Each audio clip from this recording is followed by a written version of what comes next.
No niin, Nelli Lehtilä vai haluatko, että olet Nelly, niin kuin se kirjoitetaan? Ei ole väliä. Ehkä Nepa, se on hyvä lempinimi. Nepa. Mitenkäs sulla kotona vanhemmat aikanaan sua kutsu? Olitko siellä Nelly vai Nelli? Varmaan itse asiassa Nelli, joo. No niin, eli se sopii suomalaiseen suuhun itse asiassa vähän Joo, paremmin. se varmaan tulee helpommin, joo. Hei, mitäs Turusta Tampereelle siirryit? Sehän, niin kuin kaikki tiedetään, niin sehän on niin kuin onnen potku, kun pääsee sieltä tänne Tampereelle. Mutta olet Liedon pallon kasvatti. Nyt sulla on todella loistava tilaisuus muutamalla lauseella mainostaa Lietoa. Miksi Lieto on hyvä paikka?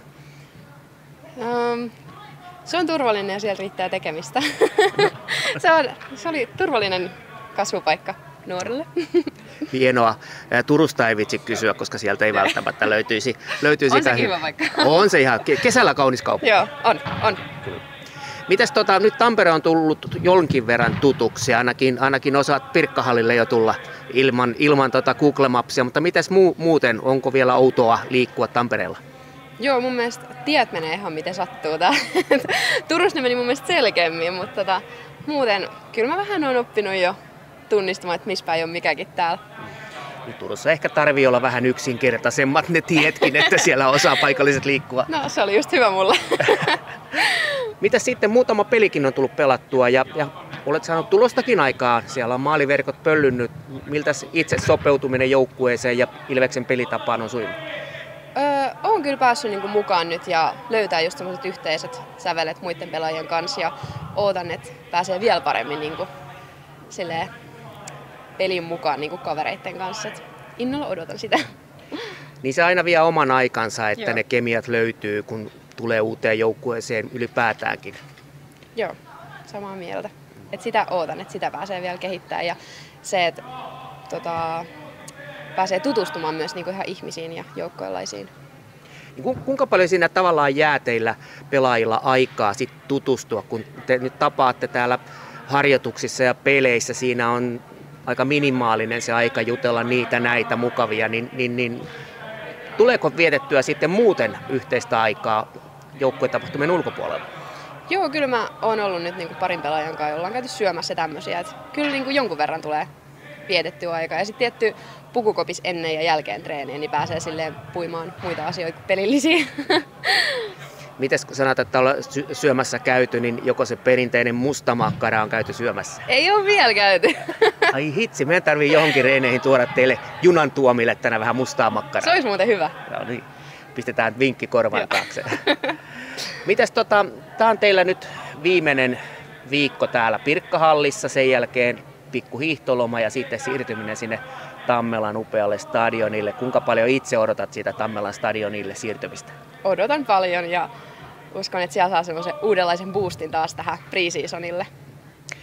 Niin sitä on paljon tässä toitotettu, että se on semmoinen Ilveksen yhteinen kotiluola siinä sekä miesten että naisten edustusjoukkueet lähestulkoon asuvat siinä stadionilla koko aika. Siinä pyörii koko aika Ilves-henkistä väkeä, toimisto on yläkerrassa, niin se ilmeisesti varmasti tuo sitä omanlaista yhtenäväisyyttä koko toimintaa.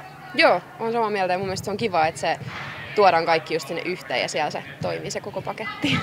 Ja sitten kun siellä pääsee myöskin nuoremmat juniorit käymään aina silloin harjoittelemassa, niin pääsevät ikään kuin imemään omilta idoleiltaan vaikutteita. Se on hienoa olla esikuva nuoremmille. Mitäs kun avauspeli on silloin 13.4. siellä Tammelan stadionilla, niin kuinka paljon sulla tulee sukulaisia sieltä Liedosta tai Turusta päin katsomaan peliä? No toivottavasti ainakin perhe tulisi ja ne vois ottaa pari siihen mukaan vielä. Niin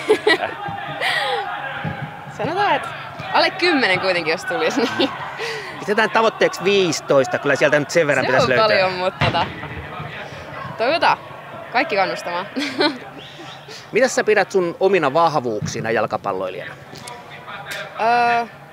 Hyökkäin, niin mä oon tosi monipuolinen niin hyökkäyssuuntaan kuin pystyn olemaan myös puolustussuuntaan. Et mä sanon, että se on niinku monipuolisuus niinku hyökkäjänä. Ja pystyn toimimaan pienessä tilassa, mutta osaan myös käyttää tiloja hyödyksi. Mikäs on se sulle mieluisin tapa tehdä maali tai millainen maali on se kaikista hienoin?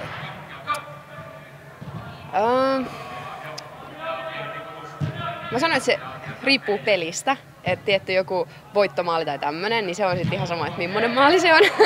Mutta jos niinku ihan maaliin, niin kyllä se on varmaan joku kiva läpisyöttäjä siitä 1v1 maalivahdin kanssa ja viimeistely. Se on aika kiva.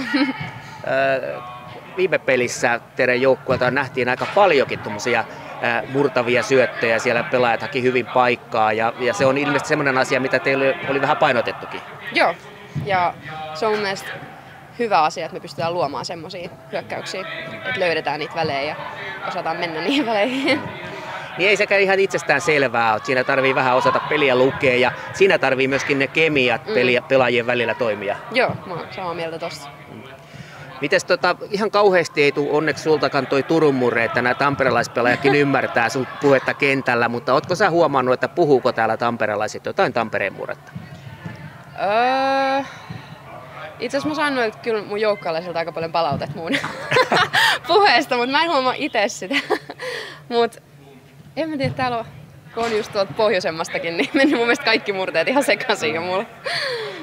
Et oo kiinnittänyt huomioon, että täällä nää-sanaa viljeltäisi? En mä kyllä oo. Tai ei tule ainakaan mieleen nyt heti. Niin, mä veikkaan, että se on vähän median tuomasta hömpötystä. Voi olla.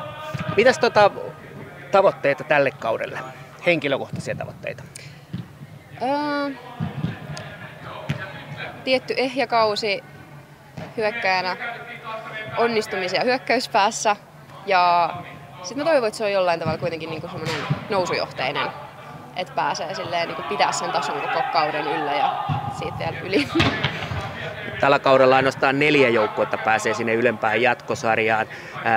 Se ei tule olemaan missään nimessä helppo tehtävä, mutta mitä luulet, omaako Ilves siihen mahdollisuudet?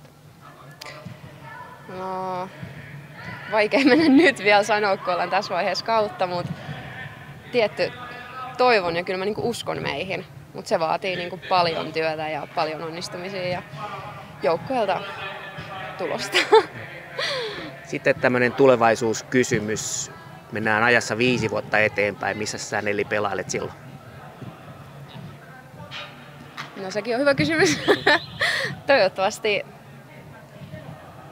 jossain, mihin mä oon päässyt kovalla työllä. Et jossain niin sanottu kovia pelejä ja hyvillä kentillä. En osaa sanoa sen enempää. Et uskaltanut sanoa, että ulkomaan kentät on tavoitteena? No, sanotaan niin sitten.